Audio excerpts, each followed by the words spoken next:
UP DElEd के math के exam में देखिए मेंसुरेशन से भी बहुत इंपॉर्टेंट क्वेश्चंस आने वाले हैं।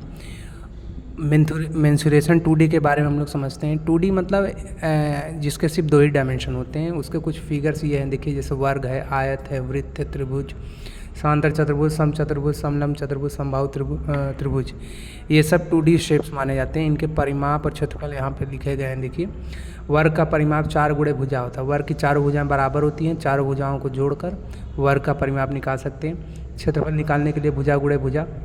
आयत की आमने सामने की भुजाएं बराबर होती हैं, इसीलिए लंबाई और चौड़ाई को जोड़कर 2 से गुणा कर देने पर परिमाप आ जाता है। लंबाई और चौड़ाई का गुणा करने पर क्षेत्रफल आ जाता है। वृत्त का परिमाप 2πr होता है, जहाँ पे r क्या है, वृत्त की त्रिज्या है। क्षेत्रफल इसका πr² होता है। त्रिभुज का परिमाप मतलब होता है बाउंड्री का लेंथ, सभी भुजाओं का योग होता है। और इसका क्षेत्रफल का जो फार्मूला होता है 1/2 आधार गुणे ऊंचाई। समांतर चतुर्भुज क्या होता है, एक ऐसा चतुर्भुज जिसके आमने सामने की भुजाएं बराबर हों, और इसका जो क्षेत्रफल होता है आधार गुणे ऊंचाई होता है। समचतुर्भुज जिसकी चारों भुजाएं बराबर हों, परंतु आवश्यक नहीं है कि उसके डायगोनल भी बराबर हों, लेकिन डायगोनल एक दूसरे को 90 अंश पर काटते हैं, ऐसे समचतुर्भुज में होता है। समचतुर्भुज की चारों भुजाएं बराबर होती हैं, इसलिए इसका जो क्षेत्रफल परिमाप 4 गुणे भुजा होता है।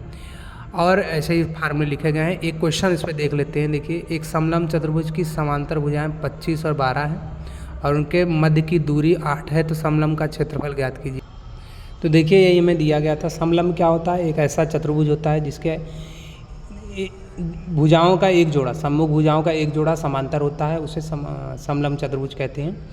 अब देखिए इसमें दिया है कि 2 भुजाएं 12 और 25 सेंटीमीटर है। सम्मुख भुजाएं 12 है, 25 है, और उन 2 भुजाओं के बीच की दूरी 8 सेंटीमीटर है। तो हमें इस समलंब का क्षेत्रफल जो है ज्ञात करना। आप लोग क्षेत्रफल का फार्मूला भली भांति जानते हैं।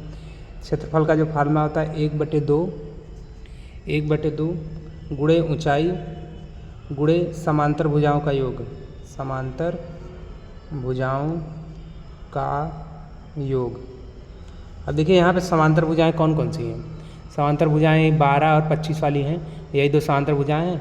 और जो इनके बीच की जो दूरी है, इसी को हम ऊंचाई ले सकते हैं, क्योंकि यही आधार से लेके अंतिम बिंदु तक की दूरी है। तो दोनों का मान रखते हैं 1/2। ऊंचाई जो है हमारे पास 8 सेंटीमीटर है। समांतर भुजाओं का योग एक 12 है, दूसरा 25 है।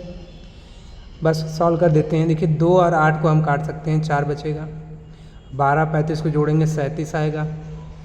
तो 4 या 120 और 4 सत्ते 28, मतलब हो जाएगा 148 सेंटीमीटर स्क्वायर। यही समलंब का क्षेत्र